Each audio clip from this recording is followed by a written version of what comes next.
From Quito, Ecuador, my name is Carla Gonzalez, and this is From the South, the daily news brief on Telesur English. We begin this new edition right now.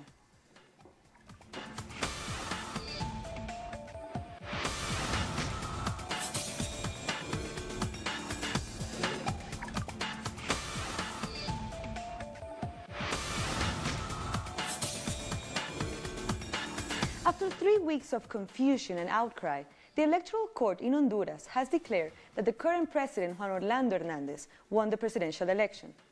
Opposition supporters immediately took to the streets to protest, as they have done almost every day since the poll on November 26, to denounce what they see as fraud. The Electoral Authority insists its recount have confirmed the results, but the opposition say they will not recognize it. Tribunal, después de computar todas las actas. After computing all of the ballots, after resolving all of the challenges, the tribunal has got the final results, and we make this known to the Honduran people in this declaration. For the President of the Republic, we have the results, as you can see reflected on the screen. We have the National Party of Honduras, Juan Orlando Hernández Alvarado, with 42.95%. We absolutely reject the declaration of the Supreme Electoral Tribunal. We do not recognize any action that is committed by this criminal organization for electoral fraud organized by the government of Juan Orlando Hernández. After the final result was declared, the Organization of American States called for new elections in Honduras. The head of the OAS observer mission repeated that the poll had been marred by irregularities. La MOE considera que ha observado un proceso de baja calidad. The Electoral Observer Mission considered that it has observed a process of low electoral quality and therefore cannot settle the doubts over what has been announced today. The mission regrets once again the incidents of violence that have occurred in the elections in different phases of the electoral process and calls once again for all actors to stay calm and act responsibly. For more on the reactions on the ground, we turn to our correspondent Heather Geese in Tegucigalpa. Hello, Heather. What more reactions have there been to this announcement by the electoral authorities? Well, I think the most important reaction to this announcement is the fact that the opposition has absolutely rejected the announcement of this result. We knew beforehand that if the Supreme Electoral Tribunal went forward and then President Juan Orlando Hernández as president, that the opposition alliance would not accept that result. And that's what's happened. The other important thing is that a majority of Hondurans also do not accept this result. Juan Orlando Hernández has very high disapproval, and as you mentioned in your introduction, the entire electoral process has been marked by a number of irregularities that have fueled widespread suspicions of fraud. And those concerns have also importantly been echoed by international observers. So the Organization of American States has said it still has serious doubts about this electoral process and is for calling for new elections to ensure the transparency of this process. And a report commissioned by the Organization of American States, conducted by a Catalan University professor, also found that the report concluded that the investigator found it unlikely that the National Party won this election legitimately. So we have a majority of Hondurans who are going to protest this result, not accept it, but those concerns about the transparency and legitimacy of the outcome are also getting echoed by international observers, which will be an important boost to their positions. And so what do we expect to happen next? Are there any more protests planned, even after the call for the OAS for new elections? Would that be possible? So the Opposition Alliance had already called for a fresh national strike to happen today, Monday, beginning at 6 o'clock in the morning. And those protests have gone forward. As you mentioned, people were taking to the streets in the hours after the announcement of the results, blocking roadways. There were dozens of blockades in Tegucigalpa and San Pedro Sula and other parts of the country. So that activity is continuing today.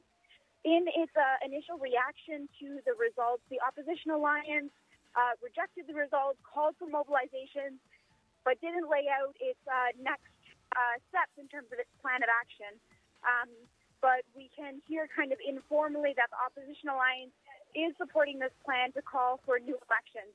So Salvador Nasrallah already traveled yesterday to Washington, and he'll be having meetings with the Organization of American States, representatives of the U.S. State Department, to discuss how to develop the international response to this crisis and continue to put pressure for the next step to take place, which in this case looks like it will be pressure for a new election. Thank you very much, Heather. That was Heather Gies, our correspondent in Tegucigalpa. We'll keep you updated on any updates coming up in the country. So to Chile now, where the right-wing former president Sebastian Pinera has won the runoff presidential election. Pinera and his supporters of the Vamos Chile coalition celebrated into the night. The Chilean billionaire won by clear margin over his center-left rival Alejandro Guillier, after opinion polls had predicted a much tighter race. Pinera beat Guillier in 13 of Chile's 15 regions. Outgoing President Michelle Bachelet called to congratulate him.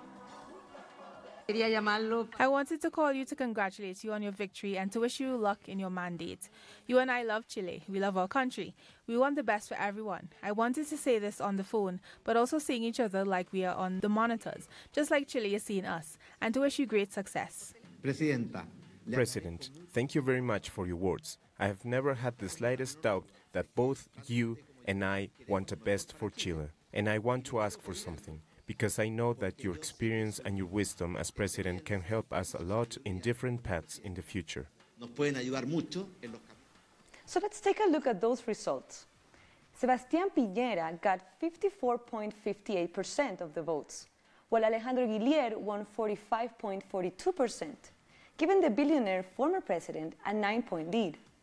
The turnout was low at just 48.5%. Followers of the conservative president-elect celebrated his victory in the capital city of Santiago with a bust of the dictator Augusto Pinochet. Pinera supporters held a figure of Pinochet wearing a presidential band and shouted his name as a sign of joy in the city's Plaza Italia. The person holding the figure also wore a shirt with the image of the general who orchestrated the coup against President Salvador Allende on September 11, 1973.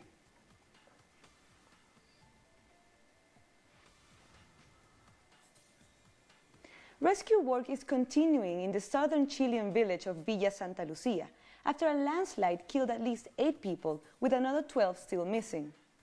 Saturday's mudslide destroyed 20 homes and buried much of the small community close to a popular national park. Among the missing is a policeman who was guarding the voting center ahead of Sunday's election.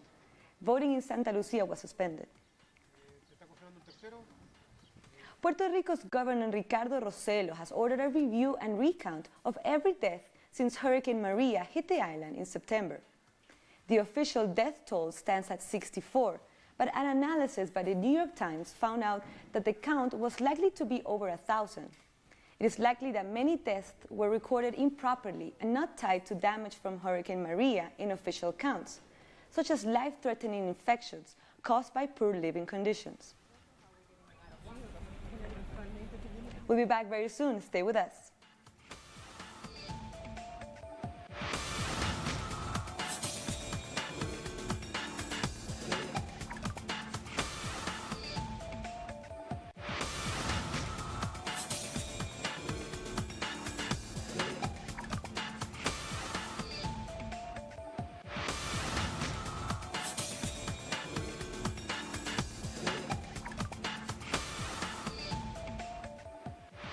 Argentina's Congress is again debating President Macri's pension reform after a session last Thursday was abandoned in the midst of protests and repression outside the parliament building. This Monday, social movements and trade unions were staging a national strike and more protests against this reform. The demonstrators are also reported to be blocking some of the country's main roads. Union leaders say the reform violates workers' most basic rights. We are once again protesting against this reform that is affecting the most vulnerable sectors of our society, the youth and the retirees. The democratic system in Argentina is at risk as our individual and collective rights are being violated.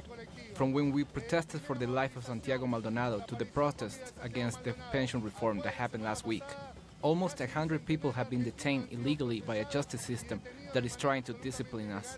Trade unions, workers, and social movements took to the streets once again to claim what is ours, and to stop this government that has an agenda of social revenge.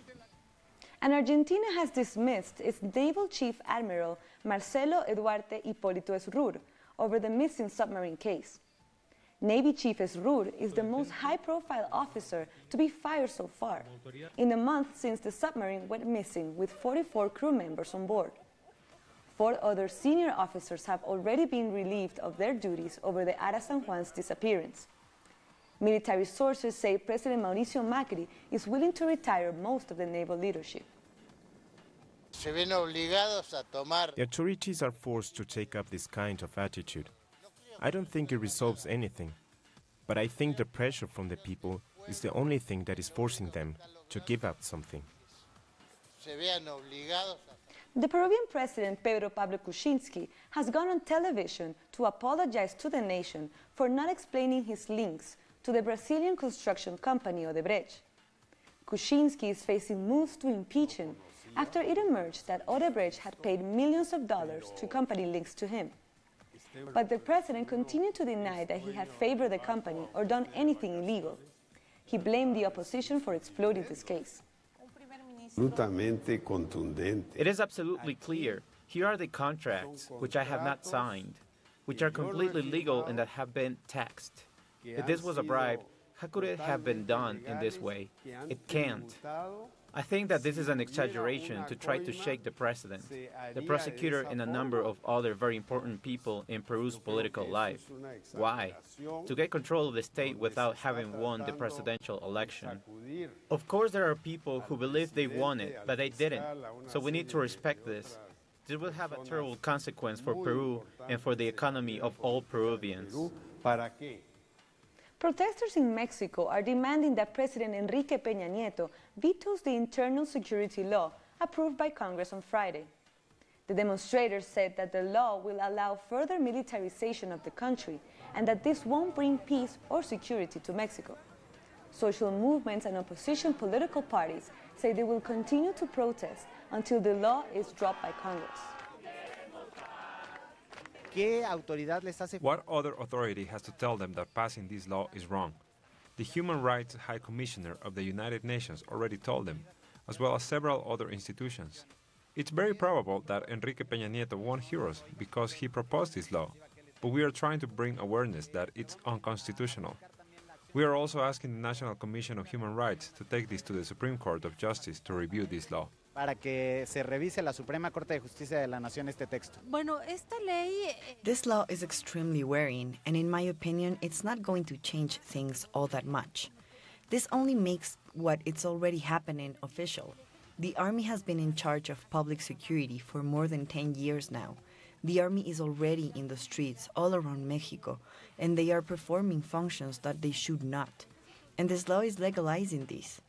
We are waiting for President Peña Nieto to confirm the passing of this law to make what has been happening already official. Right now, the scenario is very negative because this means that they are stretching this process, a strategy to fight organized crimes that hasn't worked at all for the past 10 years. Us and future generations will live in a situation of extreme violence and violation of human rights all around the country. We are doing all we can to stop this law. We are not defeated or have accepted this situation. International human rights groups have joined in the criticism of Mexico's new security law. We have more details in the next report. After one of the longest sessions ever recorded in the Mexican Senate, in the early hours of the morning, the internal security law was approved. According to its supporters, the law seeks to regulate the role of the armed forces in ensuring public security, but its opponents warn that it perpetuates the military presence on the streets. This law is prelude for dictatorship. It's the militarization of the country. The armed forces should abide by the law, stick to the tasks and responsibilities laid out in the Constitution, and not interfere with civil matters. Social organizations and international human rights groups try to call for a discussion on the legal framework, but to no avail. They say it won't do anything to reduce the violence, which has left between 2,000 and 2,400 deaths each month just in 2017. We've been living this horror for 11 years, and 2018 looks like being the most violent yet. I have children, and I don't want to live in a country where this level of violence and impunity is normalized, where human rights are not a priority. Since late 2012, the Navy and the Marines have been patrolling the streets, and they are the key element of the government's strategy against drug trafficking and organized crime. The facts have proven the military strategy didn't work, and even though they insist on keeping it, the only thing they're doing is making the civilian population the victims. We're talking about over 200,000 deaths throughout all these years. Officially, 26,000 disappeared, and a record of 350,000 families who were displaced from the conflict zones.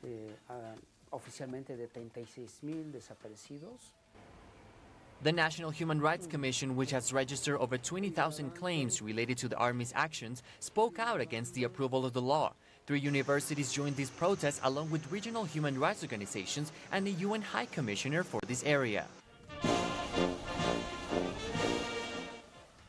The promulgation of the law is now in President Enrique Peña Nieto's hands. Among other things, it would give him the authority to declare a state of exception on the grounds of national security being at risk. Venezuela's President Nicolás Maduro commemorated Liberator Simón Bolívar on the 187th anniversary of his death. The event took place in the National Pantheon, where President Maduro highlighted the liberator's fight against imperialism. He said that former President Hugo Chávez recovered Simón Bolívar's memory, the man who freed Bolivia, Colombia, Ecuador, Panama, Peru, and Venezuela. Bolívar died on December 17, 1830. Simón Bolívar was not only at the forefront of his time. His amazing ideas that were born during the independence of the revolution became the legacy of the future, and we, as Bolivarians, have to say that the liberator still is at the forefront through his ideas and project that still goes on. The dialogue between the Venezuelan government and the opposition is set to continue in the second week of January. There was no breakthrough at their meeting in the Dominican Republic on Friday, but they did agree to keep talking. One by one, the foreign ministers of the countries supporting the dialogue arrived, along with the former Premier of Spain, José Luis Rodríguez Zapatero, and the President of the Dominican Republic, Danilo Medina, and then the opposition delegation, first Hoyo Borges, and the rest of the committee. President Nicolás Maduro's representatives were optimistic that they could move forward with the 6 points on the agenda: a truth commission, political, economic, electoral guarantees, a balance of powers, and the social and economic situation in the country. We hope that this time they take it on fully, that they understand they are sitting at the table with President Maduro, and we hope they don't get up and leave, that none of us leave until we reach a satisfactory agreement.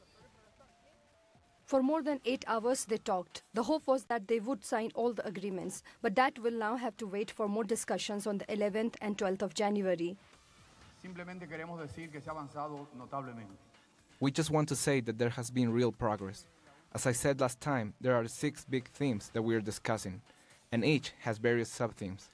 Some of these still need more technical discussion, and we cannot announce the progress we have made because this is a whole package. So until we agree everything, we can't say nothing, because one thing depends on another. The good thing is that everyone is still talking. We saw today that both sides behaved very seriously.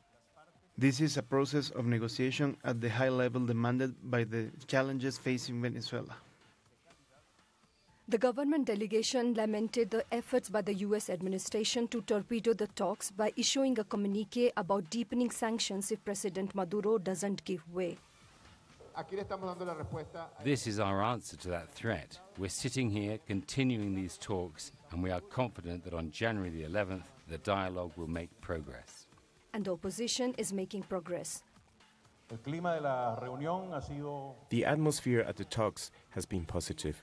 We had advanced on some points, and we still have to advance on others. Remember, we want an agreement that can be implemented in a verifiable way. So since we haven't concluded all the topics, we need another meeting to reach a permanent agreement. The countdown to an agreement is speeding up. 2018 is a year when Venezuela will elect its president. And although there is no breakthrough yet, the dialogue is heading into a new year. Impeachment proceedings have begun against Ecuador's jailed Vice President Jorge Glass.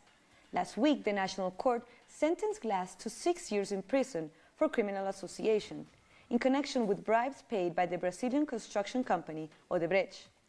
But Glass remains Vice President until the National Assembly holds a political trial to remove him. Henry Pillajo has more. At midday on Sunday, the decision by 4 of the 7 members of the Public Administration Committee was announced. The Speaker of the National Assembly spoke to the media and said they had decided to go ahead with the request from the opposition to open a political trial or impeachment process against Jorge Glass. We have decided to accept the process and proceed to a political judgment against the Vice President of the Republic. So we're sending the case to the Constitutional Court, which will decide whether it should go ahead or not. We're therefore immediately asking the Secretary of the Assembly and the Committee to prepare the documents and send them to the Constitutional Court. The committee meeting was attended by 2 opposition members of the Assembly and 2 from the governing Alianza País movement. At the meeting, the 28 legal arguments relating to crimes against the public administration were presented. These have to do with acts of embezzlement and corruption. The Speaker of the Assembly said these were in line with legal requirements and the Constitution. Specific evidence was presented here of crimes against the public administration. These are related to bribery and the misuse of public funds. Now that the process of a political trial against Jorge Glass has been accepted, the report is being sent to the Constitutional Court, and the court will have a maximum of 10 days to accept the report or not. The case will then return to the same Public Administration Committee and then go to Oversight Committee and finally to full National Assembly, which is the body that will finally decide on the removal of Jorge Glass as Vice President. That's the news for now. Back to you in the studio. That was Henry Pillajo from Quito. And we'll be back very soon. Stay with us.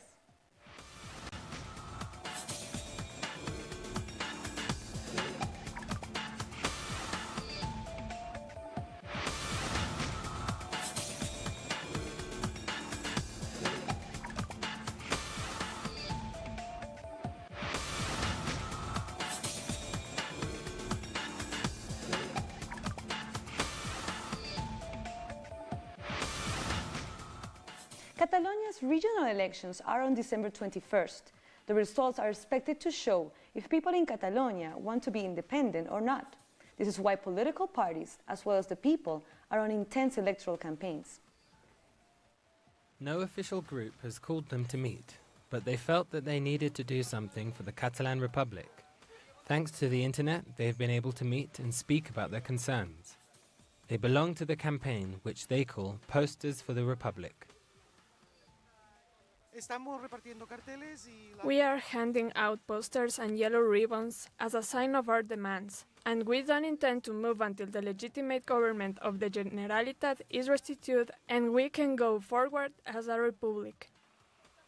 They have communicated using Twitter and Telegrams and have created a website which specifies more than 135 meeting points in all of Catalonia, where they can make the posters and where they can hand out these posters for people to print in their homes and hang them where they want. There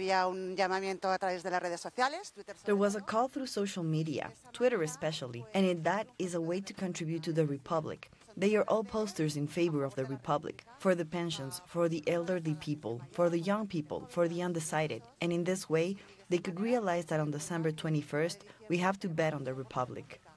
Reasons for the Republic is another initiative that was created in less than a week, and that is managed through social media. Damia is one of the 300 volunteers who coordinates it, and it's a chat that gives answers to how the eventual Republic will be. Each volunteer has access to a document with answers. In 72 hours, the initiative was attended by over 10,000 users. Tenemos un documento, creo que es un Google Docs. We have a document with frequently asked questions, linked to sources. We have created everything from zero. We have collected and we have collaborated so we can all have the sources to answer these questions. Sending letters to diplomats, politicians, but also to anonymous citizens and organizing meetings in bars to debate the feasibility of the Republic or other aspects of the campaigns created by the people. There is less than a week left, and the people are the ones who are taking the initiative to remind us that this process began among anonymous citizens who one day decided to come together. Now here are some of the other stories that are making headlines around the world. Austria's new coalition government formed between the far-right Freedom Party and the Conservative People's Party has been sworn in Vienna. Austria becomes the only Western European country with a far-right party in government after a deal was struck on Friday. Ahead of swearing in of the new government, more than 2,000 demonstrators took to the streets in Vienna in protest. The right-wing Freedom Party has pledged to stop illegal immigration, cut taxes, and resist EU centralization. I demonstrate against social care cuts, against xenophobia, and against the government in general. I believe Austria should remain open. Clearly, we're a small country and can't take everyone in, but we should also avoid producing general suspects and generally be hostile to migration and refugees. Yes, those are just some of the topics. Things like 12-hour workday. I also find the non-smoking law scrapping terrible. The head of the United Nations Watchdog for Human Rights says there is a high possibility that the Myanmar civilian leader Aung San Suu Kyi and the head of the Armed Forces General Ang Min Leng could be charged with genocide sometime in the future for the violence committed against Rohingyas. A suicide bomb and gun attack on a church in the western Pakistani city of Quetta has killed at least 9 people and wounded dozens of others. The attack targeted Bethlehem Memorial Methodist Church as worshippers gathered inside to attend a Sunday midday service. A suicide bomber detonated his explosives at the gate of the church. As a result of this act of terror, about 9 of our men, women and children were martyred, and nearly 50 were wounded. Today marks the Black Day of Quetta's history. We, on behalf of the entire Christian community, strongly condemn this act of terrorism. We pray for the families whose members were either martyred or injured in this incident. A power outage at Atlanta Hartsfield-Jackson Airport has stranded tens of thousands of passengers and left them in darkened terminals. Around 1,000 flights were cancelled. The airport is the world's busiest, handling more than 250,000 passengers. After 11 hours, the electricity was restored, but the passenger logjam continues at the airport. We get to the airport and we arrive to darkness and 1 million people, and we're like, oh no, not again. But it's not Delta's fault, you know. French sailor François Gaba has set a new record for the fastest solo round-the-world navigation, smashing the previous record by 6 days and 10 hours. He completed the journey non-stop, confined to his trimaran sailing yacht since 4th November. And we've come to the end of this daily news brief. This and many other stories, you can find them on our website at telesurtv.net/English. And you can also join us on social media, Facebook, Twitter, and Instagram. For Telesur English, I'm Carla Gonzalez. Thank you for watching.